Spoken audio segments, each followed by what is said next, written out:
I said I wasn't gonna do it, but I did. I couldn't help myself, and we have here another build with the Tinkerer.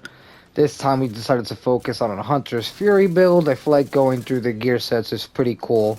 Kind of helps us find different ways to use the gear sets and combine it with new stuff. Obviously, a lot of these aren't like the strongest or most ideal, but if they work, they work. Not everything can clear like Legendary or even Heroic.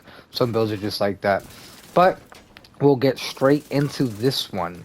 Obviously, we are using the Tinkerer. Our primary will have the talent of our secondary, as long as it's not exotic or a named weapon.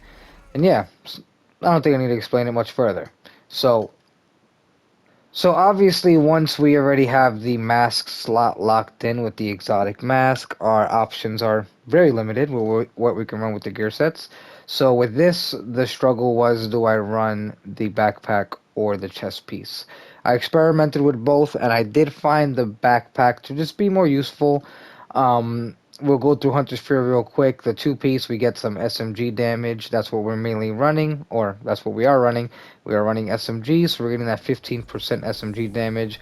We're getting armor on kill. We're getting 20% armor on kill, 50% health on kill, and then we get the talent Apex Predator.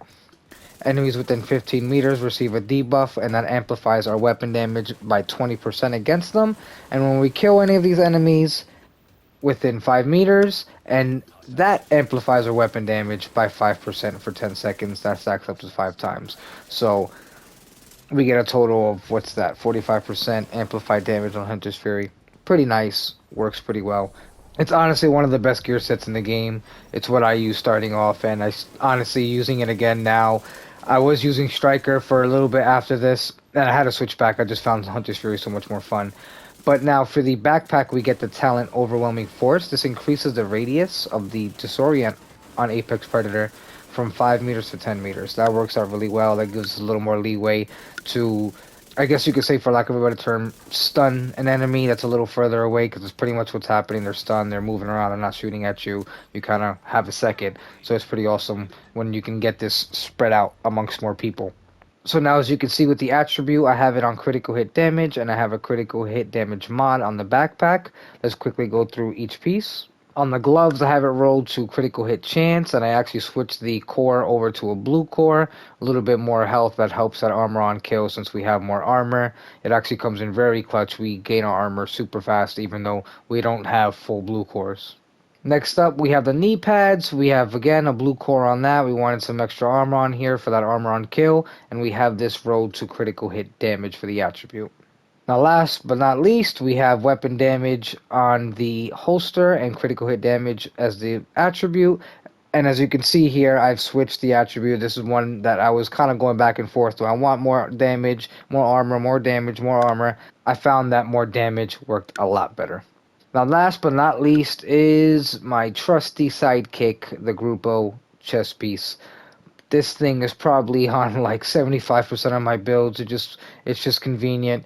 You usually want to raise your crits. I'm usually using Obliterate because I'm running some sort of damage build. So this is my trusty chest piece. We get 13% critical hit damage on the brand set bonus. Then I have this rolled to double crits, and then I have a critical hit damage mod on there.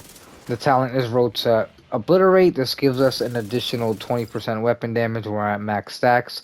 Critical hits increase our weapon damage, builds the stacks. So we're getting more damage as we're shooting people. And of course, with the Hunter Fury's gear set, we're even amplifying our damage after we eliminate enemies. Now, for the highlight of the build, the SMGs, I decided to run the Tactical Vector. This thing has such a high RPM, and it's so fun. It's probably the closest thing to the Ouroboros when it comes to RPM, and I've always loved that kind of high rate of fire with the SMGs. It just works out really well. Kind of feels good too in gameplay when you're playing the game, shooting faster. I don't know, probably some sort of dopamine rush or something, but it's definitely much more fun. But now with this, I have this rolled to damage targets out of cover as the attribute. Pretty much go-to attribute. Um, I didn't find a reason to experiment with any other attribute. I kind of wanted more damage, so there we have it. Damage targets out of cover. And now for the talent, I decided to run close and personal. Killing a target within 7 meters grants 30% weapon damage for 10 seconds.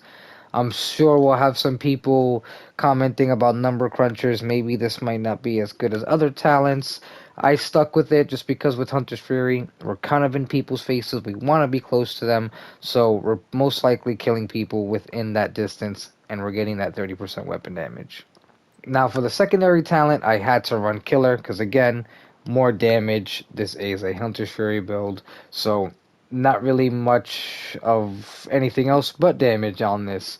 So, Killer gives us 70% critical hit damage whenever we kill an enemy with a critical hit. Now we're running an SMG build, so we have this at the maximum percentage for our critical hit chance. We could actually roll to the stats here. 61.9% critical hit chance with the world modifier on, and 151% critical hit damage. Really high crit damage, really high crit chance. I'm more than likely killing someone with a critical hit, so that's immediately activating Killer.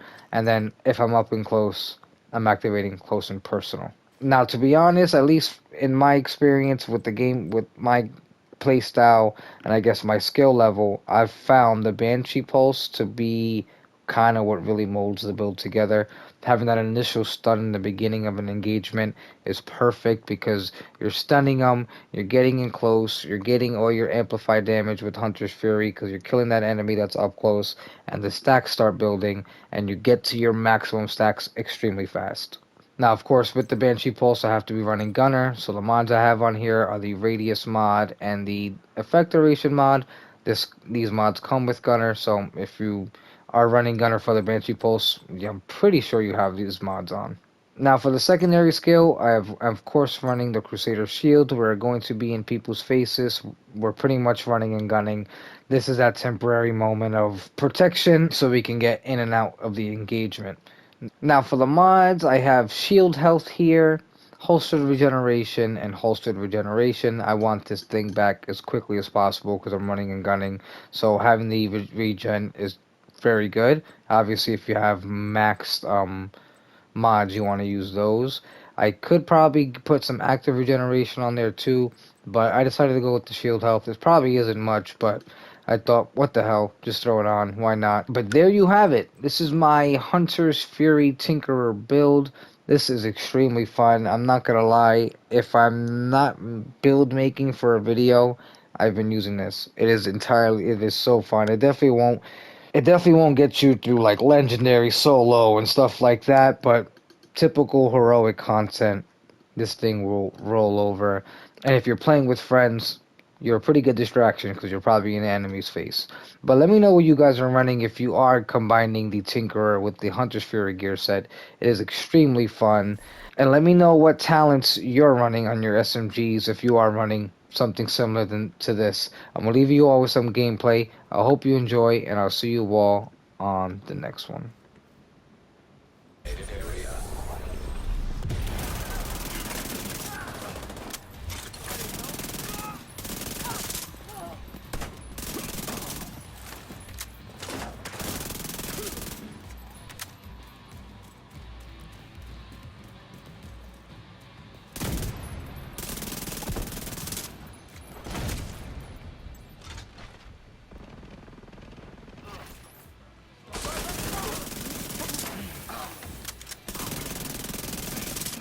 Setting up my turret.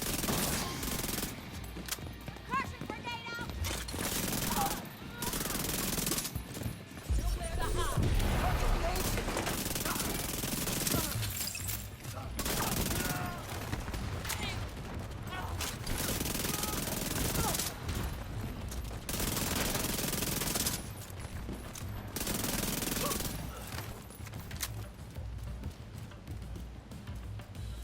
Don't let Wilson get away.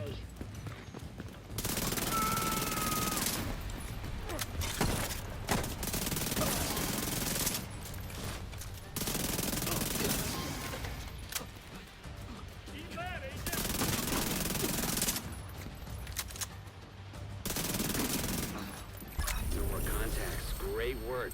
Wilson's unit is out of action, and you've crippled True Sun's chemical warfare efforts. Also, Kelso just reported in to confirm the survivors from the castle settlement have safely reached the rooftop settlement. There's no one doing what happened to them.